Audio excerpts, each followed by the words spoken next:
Bonjour, professeur Kodjo Laurent Edjeoblem, maître de conférence en économie internationale et mondialisation à l'Université de Lomé. Dans cette vidéo, nous allons présenter le rétablissement et le rayonnement du camp de Sion. Pour cela, nous allons dans un premier temps faire une prière d'ouverture qui sera suivie d'un témoignage personnel. Après mon témoignage personnel, nous allons présenter l'hypothèse à vérifier, à tester dans cette vidéo. Ensuite, nous présenterons la divinité du point de vue de l'analyse positive, puis la divinité du point de vue de l'analyse normative. Je finirai par un commentaire et un témoignage personnel. La prière d'ouverture.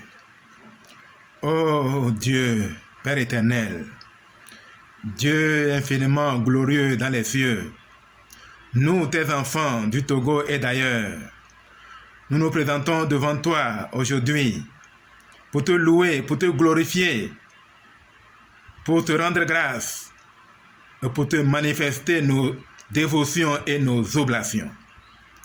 Nous sommes tes enfants que tu aimes tant, les enfants pour lesquels tu as fait mourir ton Fils unique, le Seigneur Jésus-Christ, pour que quiconque croit en lui ne périsse point, mais qu'il ait la vie éternelle. Oh Dieu, Dieu infiniment glorieux dans les cieux, c'est toi qui es le principe premier. C'est par toi que tout a été fait. C'est toi qui as créé Adam et tu l'as placé dans le jardin d'Éden afin qu'il en prenne soin. Tu l'as donné Ève afin qu'il ne soit point seul. Puis Lucifer descendit et séduit notre mère Ève, qui mangea le fruit que tu lui avais interdit. Craignant d'être seul, Adam fut obligé de manger aussi le fruit que tu lui avais interdit. Car tu l'avais dit, le jour où tu mangeras, tu mourras. Puis leurs yeux s'ouvrirent, puis ils constatèrent qu'ils pouvaient faire la différence entre le bien et le mal. Le sang vint dans leur chair et ils devinrent possibles d'enfanter.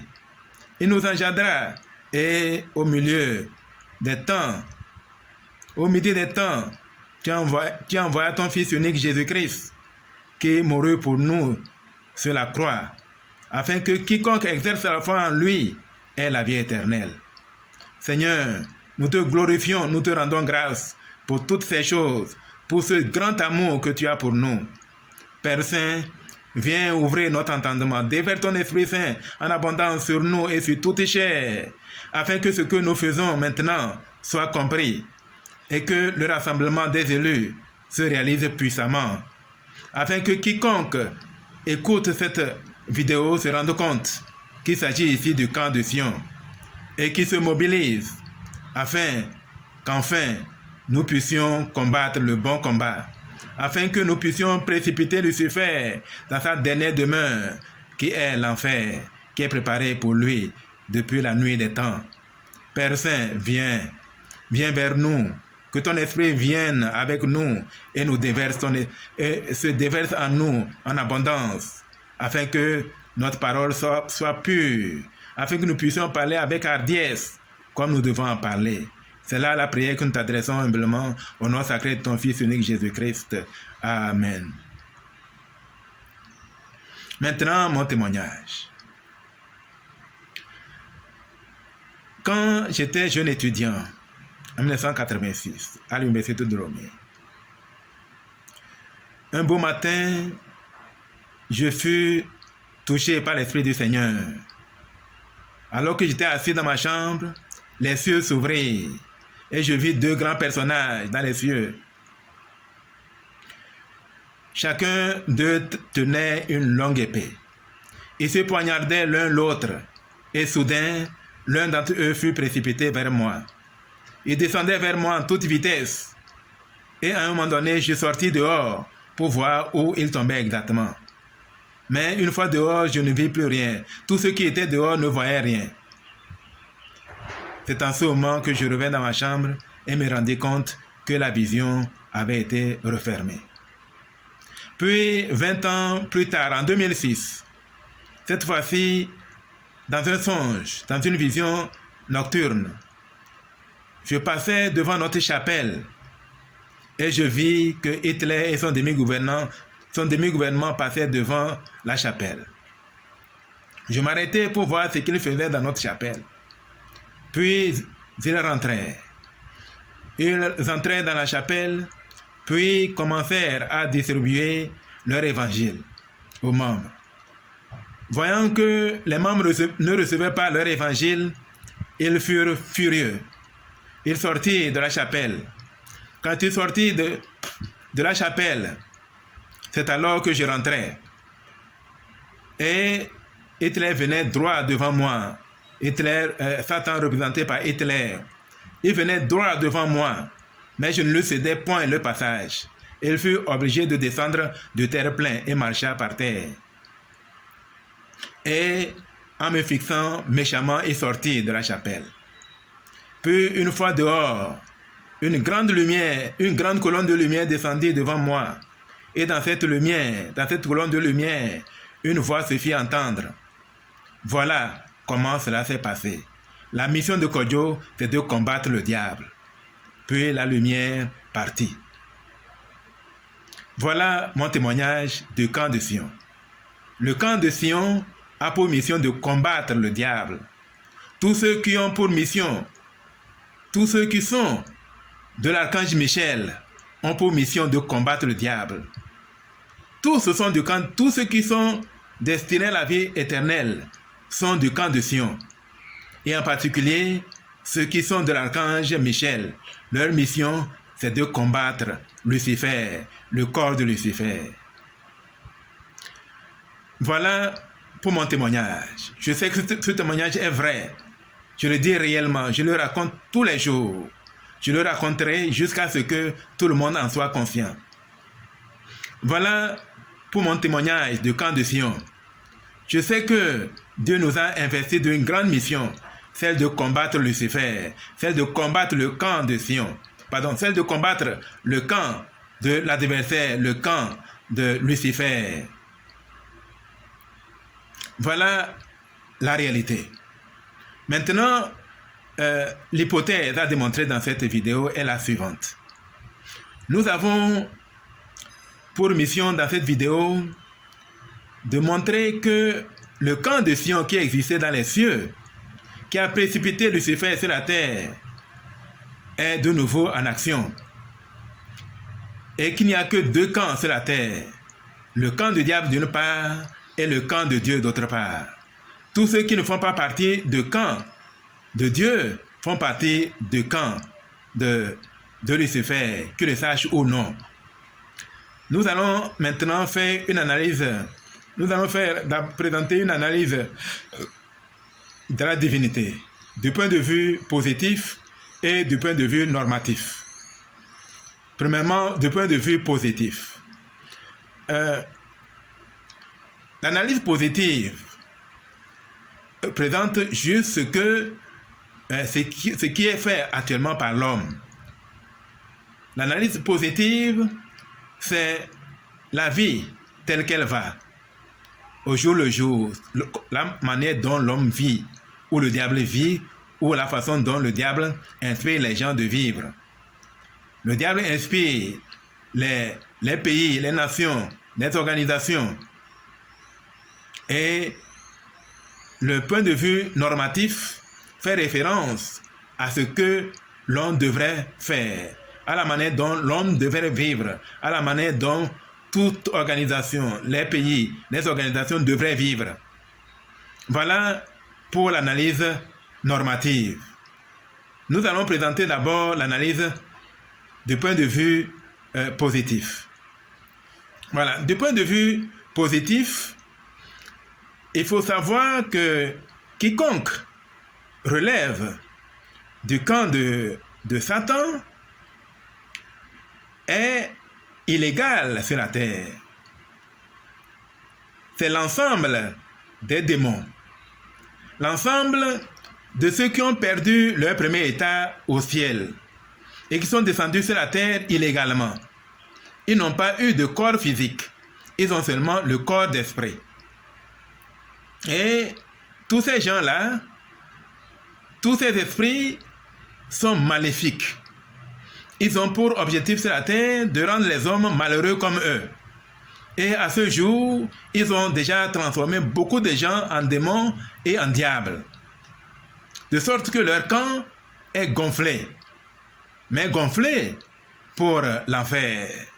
Car comme nous le verrons tout à l'heure, la victoire de Dieu est certaine. Personne ne peut vaincre Dieu. Voilà le camp de Lucifer. Quand je parle du corps de Lucifer, je fais référence aux diables, aux démons et aux hommes, aux puissances et à toutes les organisations qui se réclament de Satan. Qu'ils le sachent ou non, ils sont de Satan. Voilà. Donc, nous allons présenter d'abord le corps de Lucifer. Nous allons prendre pour référence le songe de Nebuchadnezzar.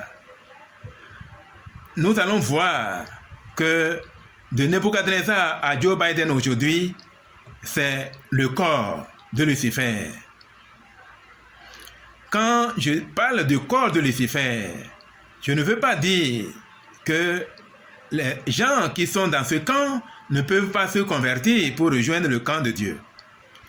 Nous étions tous du camp de Lucifer, puisque toute personne qui ne s'est pas repentie de ses péchés fait partie du camp de Lucifer. Quiconque se repent de ses péchés et exerce la foi en Jésus-Christ et se fait baptiser du bon baptême, reçoit la prêtrise, la dotation et le scellement, rentre immédiatement naturellement dans le camp de Sion et commence à combattre le camp de Lucifer. Voilà la réalité. Donc voilà, au temps du prophète Daniel, Nebuchadnezzar fut un songe. Dans le songe, il vit une statue géante. Dans cette statue géante, il y avait au moins 5 parties. La tête, les épaules et la poitrine, le ventre et les cuisses, les jambes, puis les pieds. Je vous présente cette statue. Voilà la statue qui est sortie dans le songe de Nebuchadnezzar. Vous voyez bien la tête, elle était d'or pur. Les épaules et la poitrine étaient d'argent. Ensuite, il y a le ventre et les cuisses qui sont des reins. Ensuite, les jambes sont en fer et les pieds sont en fer mélangé d'argile. Selon l'interprétation du prophète du prophète Daniel, la tête représente Nebuchadnezzar et son royaume babylonien. La poitrine et les épaules représentent un royaume qui lui succédera, qui est le royaume des Mèdes et des Perses.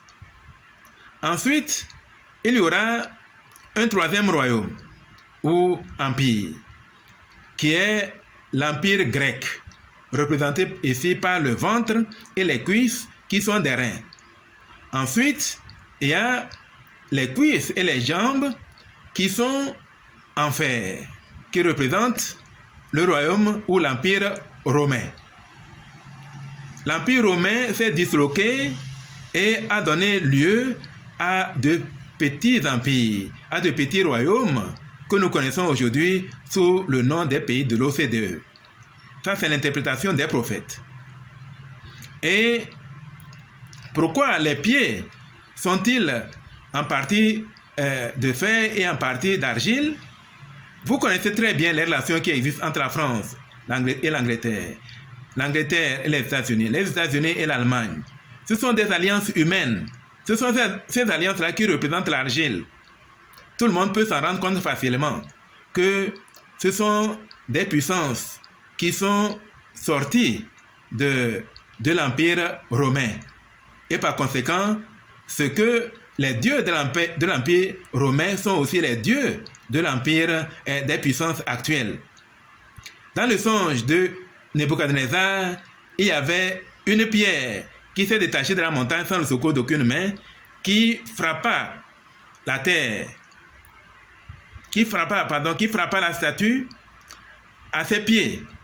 La statue devint une balle qui s'échappa dans l'espace et aucun souvenir ne fut tenu de cette balle, de ces empires ou de ce corps de Lucifer. Donc, de la même manière que l'empire babylonien, l'empire méso-perse, l'empire grec, l'empire romain furent disloqués et détruits, de même les réminiscences du royaume de Rome, que sont ici les pieds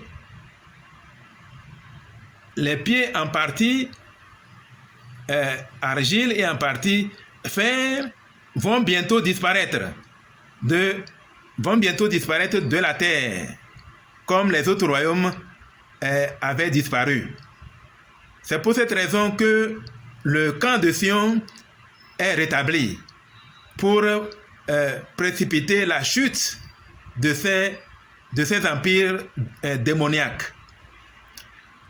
Pour se rendre vraiment compte que c'est vraiment le corps de Lucifer, il faut savoir que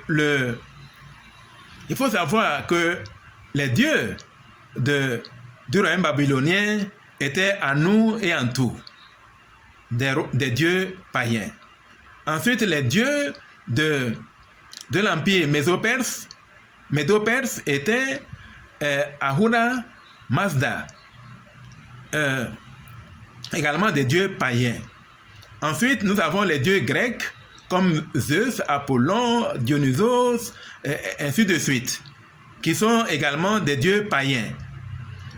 Ensuite, les dieux de l'Empire romain, c'est Jupiter, Junon et Mercure. Mercure étant la déesse de la rationalité.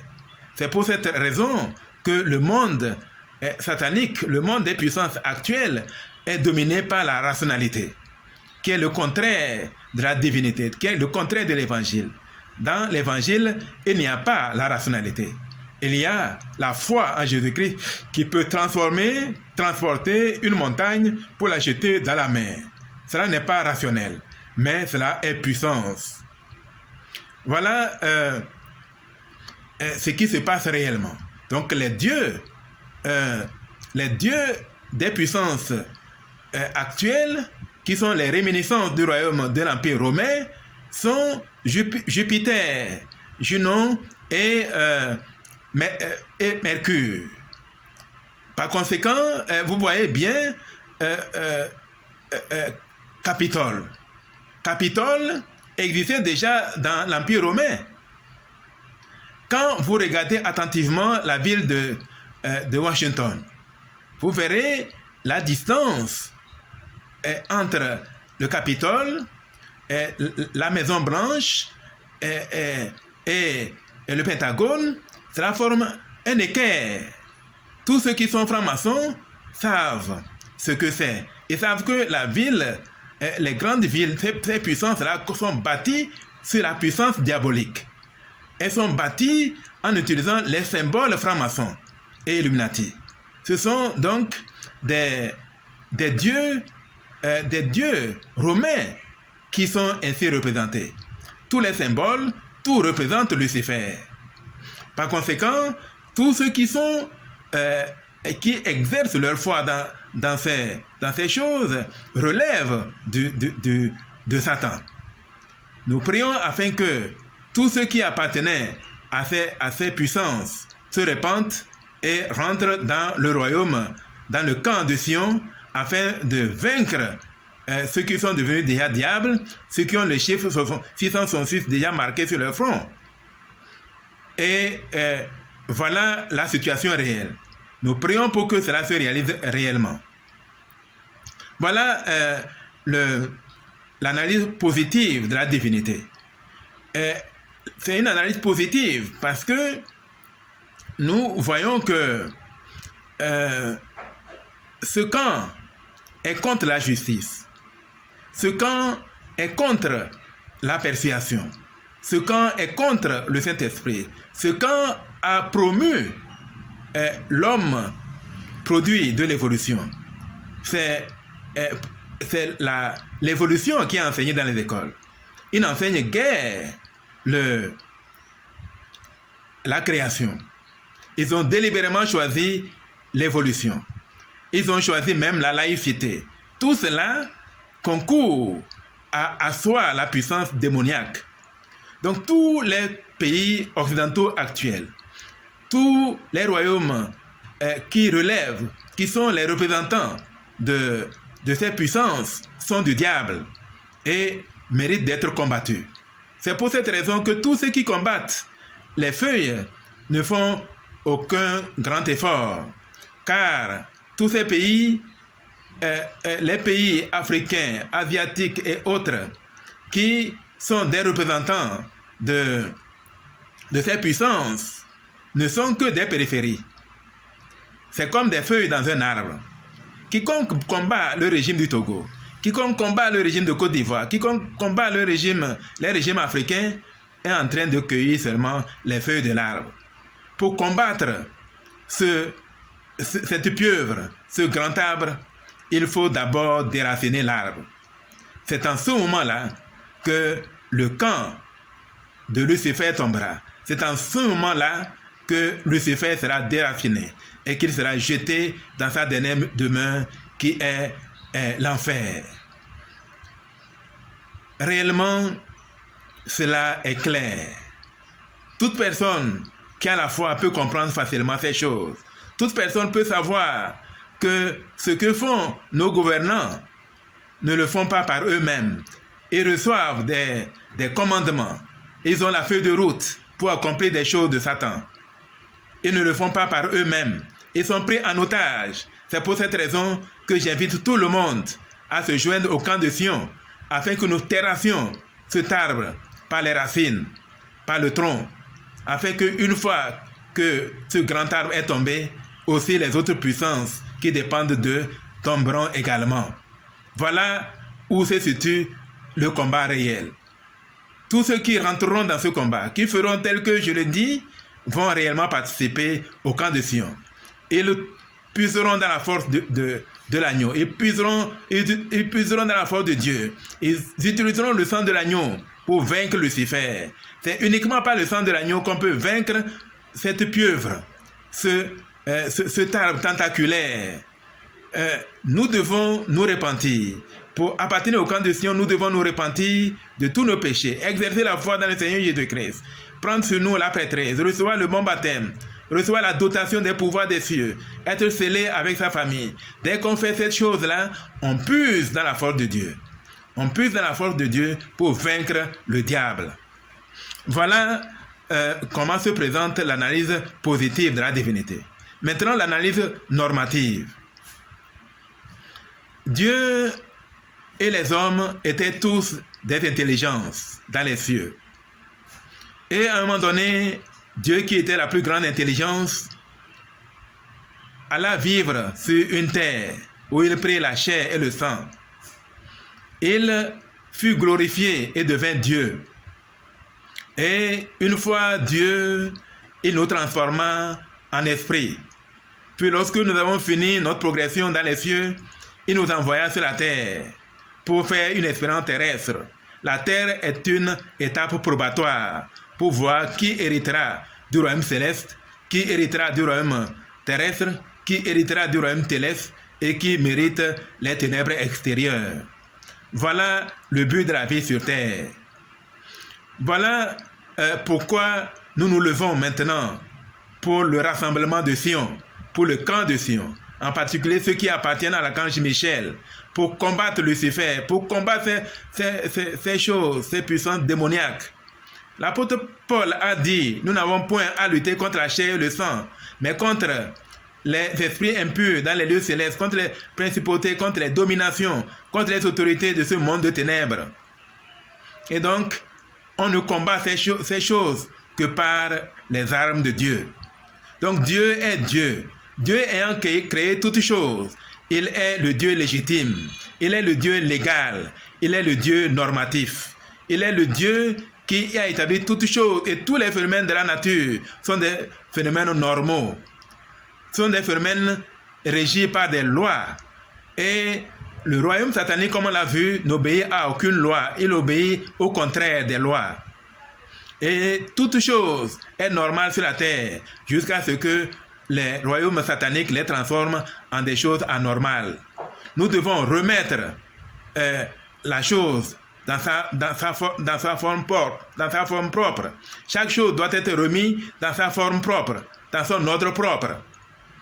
Quand toute chose va être dans son ordre propre, en ce moment-là, le camp de Satan est vaincu et le corps de Christ se lèvera comme un seul homme pour recevoir son maître, le roi des rois, le Seigneur Jésus-Christ, qui viendra bientôt pour régner pendant 1000 ans sur cette terre. Voilà la réalité. Donc, pour pouvoir combattre ces puissances démoniaques, nous avons en notre possession 6 armes. Et quiconque se répand de ses péchés a une foi intense, a accompli les alliances avec Dieu, possède cette force. Ils posséderont les 6 armes spirituelles du chrétien. Il s'agit premièrement de la vérité, la ceinture de la vérité. Quiconque dit la vérité, quiconque dénonce tout ce qui est injuste, quiconque ne se tait point devant ce qui est faux, est véridique. Mais quiconque se tait devant les choses qui sont fausses, qui sont erronées, qui sont injustes, il est menteur. Car on peut mentir en acte, en parole ou en pensée. Quiconque voit ce qui est faux et ne dit rien est en train de mentir. La deuxième arme est la cuirasse de la justice. Quiconque a soif et faim de la justice, quiconque défend la justice, quiconque est à la recherche de ce qui est juste, est du camp de Sion. Il possède l'arme de la justice. C'est une arme puissante, une arme défensive puissante. Ensuite, la troisième arme est le bouclier de la foi. Quiconque a la foi réelle, quiconque sait dans son cœur que le Christ viendra bientôt pour gouverner pendant 1000 ans sur la terre, quiconque sait que Jésus est le Fils de Dieu est heureux, comme l'a dit le Maître à l'apôtre Pierre. Car Pierre, quand il a répondu, tu es Jésus-Christ, le Fils de Dieu vivant, le Christ lui a répondu en disant, tu es heureux, Simon Pierre, fils de Jonas, car ce ne sont point la chair et le sang qui t'ont révélé que je suis Fils de Dieu, mais c'est mon Père qui est dans les cieux. Quiconque a ce genre de foi a la troisième arme. Ensuite, la quatrième arme est le casque du salut. Quiconque œuvre pour le salut des hommes, quiconque sait que le salut viendra, quiconque cherche premièrement le royaume des cieux, quiconque est rempli de foi et cherche l'avènement du royaume de Dieu, quiconque est vaillant dans l'évangile, quiconque fait toutes ces choses-là, a la quatrième arme. C'est ce qu'on appelle le casque du salut. Et on doit avoir à ses pieds les chaussures que donne l'évangile de paix, la préparation. Autrement dit, tous ceux qui exercent la foi en Jésus-Christ, qui se repentent de tous leurs péchés, qui reçoivent le baptême par la bonne autorité, quiconque reçoit la prêtrise, quiconque reçoit la dotation des pouvoirs des cieux, et quiconque est scellé avec sa femme et ses enfants, ils sont préparés. Et ils ont ainsi la cinquième arme défensive. Les 5 premières armes sont des armes défensives. La 6e arme est une arme offensive. Quiconque sait prier réellement, quiconque peut dire à cette montagne, déplace-toi, et elle se déplace pour se déverser dans la mer, a la 6e arme. C'est une arme offensive, une arme puissante. Et cette arme devient de plus en plus puissante au fur et à mesure que notre volonté est absorbée par la volonté du Père. Quand nous faisons toutes ces choses, notre force est immense. Personne ne peut nous résister. Nous devenons quelqu'un dans le royaume de Dieu. Nous devenons quelqu'un dans le camp de Sion. Et nous sommes capables de vaincre. Nous sommes capables de renverser le corps de Lucifer. C'est ainsi que nous devenons quelqu'un. C'est ainsi que nous pouvons vaincre le malin. Et en ce moment-là, nous devenons comme Jésus. Nous vaincons le monde comme Jésus-Christ a vaincu le monde.